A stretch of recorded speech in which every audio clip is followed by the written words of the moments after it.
Hello అండి, నమస్కారం. Welcome back to our channel. అందరు ఎలా ఉన్నారండి? బాగున్నారా? అని అయితే బాగున్నానండి. ఈరోజు మన వీడియో వచ్చేసి గుత్తి వంకాయ కర్రీ, వెజిటేబుల్ కింగ్ అని చెప్పొచ్చు. ఈజీగా సింపుల్గా ఎలా చేసుకున్నామో చూసేద్దాం. దానికోసం టమాటాలు, ఉల్లిపాయలు, పచ్చిమిర్చి, కొత్తిమీర, కరివేపాకు ముందుగానే కట్ చేస్తే పక్కన పెట్టేసుకున్నాను.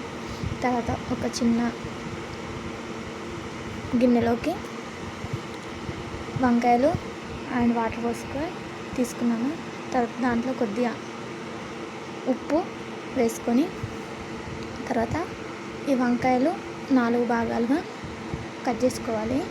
ఇలా వంకాయలు మొత్తాన్ని ఇలా కట్ చేసుకొని తీసుకున్న తర్వాత ఈ వంకాయలోకి మసాలా ప్రిపేర్ చేసుకున్నాను. దానికోసం ఒక స్పూన్ ఉడకపొడి, హాఫ్ స్పూన్ ధనియాల పొడి, కొద్దిగా గరం మసాలా, రుచికి సరిపడా కారం, రుచికి సరిపడా ఉప్పు, ఈ మొత్తాన్ని ఒకసారి కలుపుకొని తర్వాత దీంట్లో కొద్దిగా ఆయిల్ తీసుకొని మంచిగా పేస్ట్లా కలుపుకోవాలి. ఈ ఆయిల్ పోసుకున్న తర్వాత కొద్దిగా వాటర్ కూడా యాడ్ చేసుకోవాలి. మరీ గట్టిగా ఉంటే బాగుండదు కదా, పేస్ట్లో అయిపోతే మంచిగా అప్లై చేసుకోవచ్చు వంకాయలలో. తర్వాత వంకాయలు తీసుకొని దాంట్లో మొత్తాన్ని బాగా పెట్టుకోవాలి. వంకాయల్లో ఎంత బాగా మసాలా పట్టిస్తే అంత బాగా ఉంటాయి వంకాయలు. ఇలా ఒక్కొక్కటిగా తీసుకొని దాంట్లో మొత్తాన్ని ఇట్లా పట్టేలా ఈ మసాలాని పెట్టేసుకుంటున్నాను. మరీ ఎక్కువ కూడా పెట్టుకోవద్దు, బయటకు వచ్చేస్తుంది. దాంట్లో సరిపడా నీట్గా చూసుకుంటూ పెట్టుకోవాలి. తర్వాత ఇలా వంకాయల మొత్తాన్ని పెట్టేసుకొని పక్కన పెట్టేసుకొని తర్వాత ఒక గిన్నె తీసుకొని దాంట్లో 3 లేదా 4 టేబుల్ స్పూన్ల ఆయిల్ తీసుకుంటున్నాను. తర్వాత ఆయిల్ హీట్ అయిన తర్వాత దీంట్లోకి కొద్దిగా ఆవాలు, జీలకర్ర వేసుకుంటున్నాను. ఇవి కొద్దిగా వేగిన తర్వాత దీంట్లోనే ఉల్లిపాయలు అండ్ పచ్చిమిర్చి, కొద్దిగా కొత్తిమీర ఈ తాలింపులోకి వేసుకోవాలి. ఇవి వేసుకున్న తర్వాత ఒకసారి కలుపుకొని ఒక 2 మినిట్స్ అలా అయిన తర్వాత మళ్ళీ కరివేపాకు వేసుకొని మళ్ళీ ఒకసారి కలిపేసుకోవాలి. కరివేపాకు వేసుకున్న తర్వాత ఇలా మొత్తం కలిసి ఒకసారి కలిపేసుకొని మూత పెట్టేసుకొని తర్వాత ఇలా అవి కొద్దిగా కలర్ అనేది చేంజ్ అయిపోతుంది. తర్వాత దీంట్లో అల్లం వెల్లుల్లి పేస్ట్ వేసుకొని పచ్చివాసన పోయేలా బాగా వేయించుకోవాలి. మళ్ళీ మూత పెట్టేసుకొని ఒక 2 మినిట్స్ అట్లా వదిలేసి అది బాగా అల్లం వెల్లుల్లి పేస్ట్ అనేది బాగా ఫ్రై అయిపోతుంది. ఇవి కూడా ఉల్లిపాయలు, పచ్చిమిర్చి ఇవి కూడా బాగా ఫ్రై అయిపోతాయి. తర్వాత దీంట్లోకి తగినంత పసుపు వేసుకొని ఒకసారి కలుపుకోవాలి.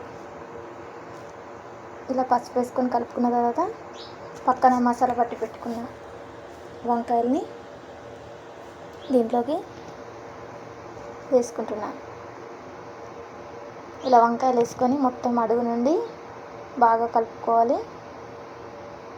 ఇలా మొత్తం కలిసేలా ఇలా వంకాయలు మొత్తం బాగా కలుపుకున్న తర్వాత మళ్ళీ ఒక 5 తర్వాత మూత తీసేసి దీంట్లోకి టమాటాలు వేసుకుంటున్నాను. ఇలా టమాటాలు వేసుకొని మళ్ళీ మొత్తం ఒకసారి కలిసేలా బాగా కలుపుకోవాలి. అడుగు నుండి స్లిమ్లోనే పెట్టుకోవాలి, మరి హైలో పెట్టుకుంటే మాడిపోతుంది. ఇలా స్లిమ్లో పెట్టుకొని మీడియం, మరి స్లిమ్లో అవసరం లేదు. ఇలా మొత్తం కలిసేలా కలుపుకోవాలి. ఇలా మొత్తం కలిపేసుకున్న తర్వాత మళ్ళీ ఒక 2 మినిట్స్ అట్లా వదిలేసి టమాటా మొత్తం ఉడికేదానికి కొద్దిగా టైం పడుతుంది కదా, మూత పెట్టేసుకోవాలి. ఇలా టమాటా మొత్తం ఉడికిన తర్వాత మధ్య మధ్యలో ఒకసారి కలుపుకుంటూ ఉండాలి. ఇలా ఆయిల్ అనేది పైకి వస్తుంది. ఇలా మొత్తం టమాటా బాగా గుజ్జులా అయిపోయిన తర్వాత దీంట్లోకి కొద్దిగా వాటర్ యాడ్ చేసుకోవాలి.